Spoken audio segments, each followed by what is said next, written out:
Hi friends, ഞാനൊരു കഥ പറയാം. കഥയുടെ പേര് ശിരസിൻ്റെ മൂല്യം. ഒരിക്കൽ രാജസന്നിധിയിലേക്ക് കടന്നു വന്ന പണ്ഡിതനായ മനുഷ്യനെ ആ രാജ്യത്തിൻ്റെ രാജാവ് ശിരസ് വണങ്ങി സ്വീകരിച്ചു. വന്ന കാര്യം അവതരിപ്പിച്ചു. അതിഥി മടങ്ങിയപ്പോൾ രാജസന്നിധിയിൽ ഇതെല്ലാം കണ്ടുകൊണ്ടിരുന്ന മന്ത്രി രാജാവിനോട് അരുളി, പ്രഭോ, അങ്ങ് ഈ രാജ്യത്തിൻ്റെ രാജാവാണ്. ഈ രാജ്യവും ഇവിടുത്തെ സകല സമ്പത്തുകളും പ്രജകളും അങ്ങേക്ക് അടിമപ്പെട്ടതാണ്. അങ്ങ് ഒരു രാജാവായിരിക്കെ കൊട്ടാരത്തിൽ വരുന്ന പ്രജകളെ ശിരസ് വണങ്ങി സ്വീകരിക്കുന്നത് അങ്ങയുടെ പദവിക്ക് യോജിച്ചതല്ല.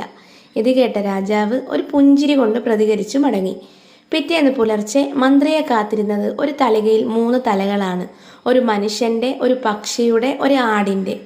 ഇവ 3ഉം ചന്തയിൽ കൊണ്ടുപോയി വിൽക്കുവാൻ രാജാവ് ആവശ്യപ്പെട്ടു. കാര്യം മനസ്സിലാകാതെ ഉത്തരവ് നടപ്പിലാക്കാൻ മന്ത്രി പുറപ്പെട്ടു.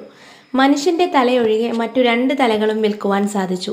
ഏറെ വൈകി രാജസന്നിധിയിലെത്തി കാര്യം ബോധിപ്പിച്ചു. രാജാവ് പിറ്റേന്ന് രാവിലെ വീണ്ടും വരാൻ ആവശ്യപ്പെട്ടു. അന്നും 3 തലകളാണ് മന്ത്രിയെ കാത്തിരുന്നത്. ഒരു മനുഷ്യൻ്റെ, ഒരു പക്ഷിയുടെ, ഒരു മത്സ്യത്തിൻ്റെ.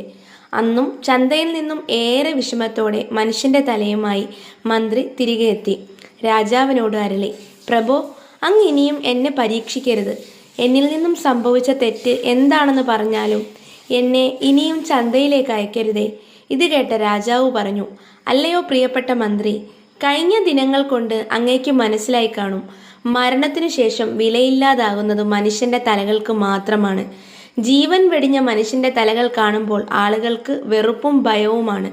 ശിരസുകൾക്ക് വിലയുണ്ടാവുന്നത് അത് ജീവിച്ചിരിക്കുമ്പോൾ കാണിക്കുന്ന വിനയത്തിലൂടെ മാത്രമാണ്. വിനയമില്ലാത്ത ശിരസുകൾ മൃതശരീരത്തിന്റെ തലകൾ പോലെയാണ്. അതുകൊണ്ട് നമ്മൾ എത്ര ഉയരത്തിലെത്തുന്നുവോ അത്രയും വിനയമുള്ളവരാകുക. നമ്മുടെ ശിരസുകൾ മൂല്യമുള്ളതാവട്ടെ. ഈ കഥ ഇഷ്ടപ്പെട്ടാൽ എല്ലാവരും ലൈക്കും ഷെയറും ചെയ്യുക. താങ്ക്